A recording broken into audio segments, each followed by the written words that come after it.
loved your book. Mm-hmm. Absolutely loved it.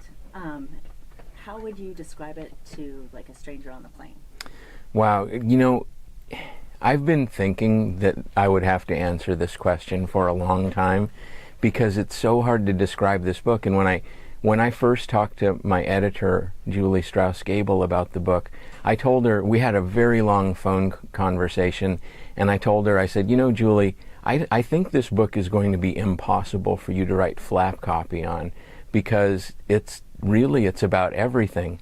And I mean, if I were to describe it, kind of the idea of it, I think in all of my books I've always kind of wondered at the way things are connected in the biggest kind of macro kind of view that you can have of the world and people and events and history. And so I tried to make all of these connections kind of become visible and also at the same time I think strike a reader as surprising with this beginning question about the myth of history, that if history is supposed to guide us in terms of making rational decisions about our present, then why is it that we keep on doing such dumb things? And so the book is full of all of these dumb things that connect in kind of a magical way. I think that it's something that I ponder about quite a bit, and and when I started writing it, I was going to quit being a writer, and but I wasn't going to stop writing. I was just going to quit being a writer, and I run every day, and I live in a really rural, remote area, and so I run in the hills, and there's this one stretch of trail that I run on, and every late August or so, it gets filled with grasshoppers. And so when I run through that trail, I get pelted with grasshoppers every year, late summer. So I named these stretches of trail, and I named this stretch Grasshopper Jungle. And I'm running through it, and I'm going, I'm thinking, well, Grasshopper Jungle would be a really cool title for a book. So it started with the title. And when I run, I think of things that I want to write about, and I just started writing it, and it just literally just poured out. It took me only a couple of months, I think, to finish the novel. I've always written my whole life, and I've always felt best about my writing when I was only just writing for myself, and so I think that people have asked me, what's my favorite part of Grasshopper Jungle? And I think that my favorite part of Grasshopper Jungle isn't in the book. It's just the feeling that I had when I was writing the book, because I really, truly was not intending to let anybody see it. And I was only really writing it for myself. And but I think I have gotten over the I want to quit writing, the writing business thing. I'm enjoying what I'm doing now, and I'm having a real good time. Are the characters informed somewhat by your experiences as a high school teacher and as a parent of teenagers, or your own teenage life?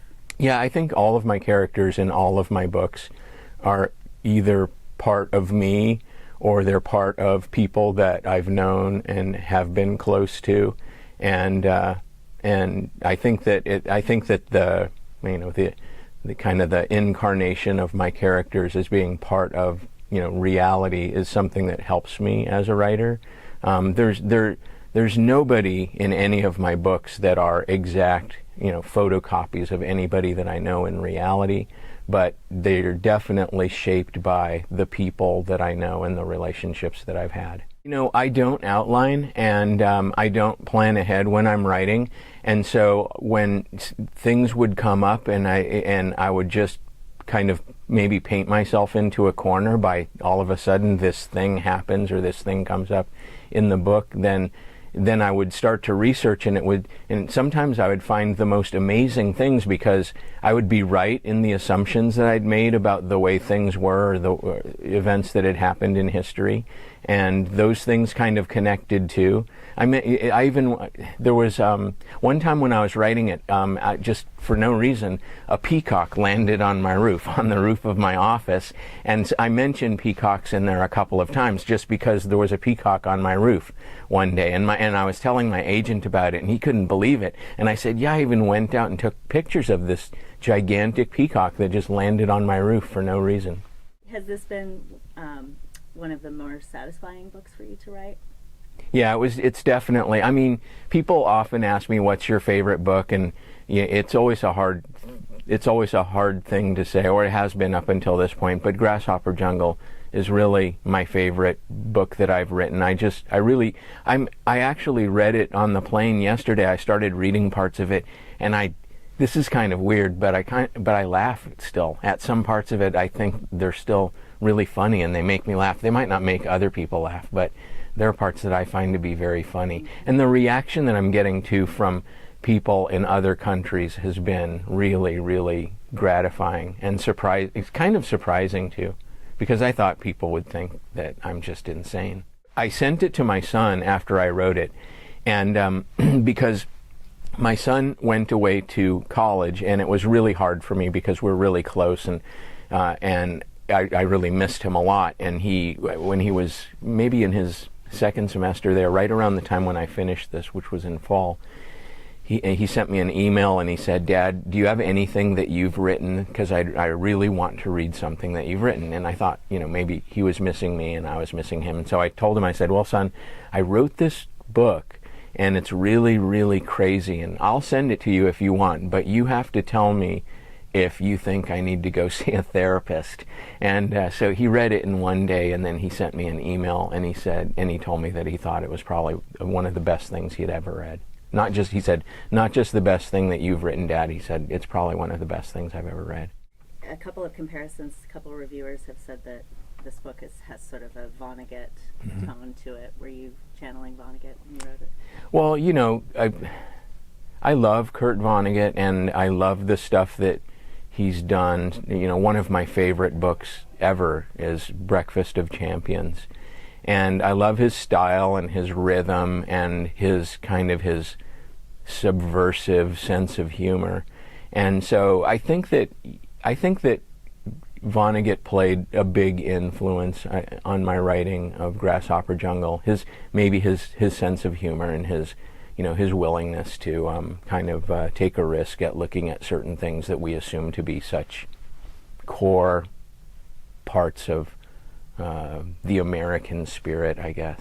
There have only been a couple of books that I've ever reread, and I feel like because I had to, and one of them was Blood Meridian by Cormac McCarthy. There's so much stuff in that book, and you can't just get it, I think, in one reading. I think you need to read that book more than one time, as tough as it is to read.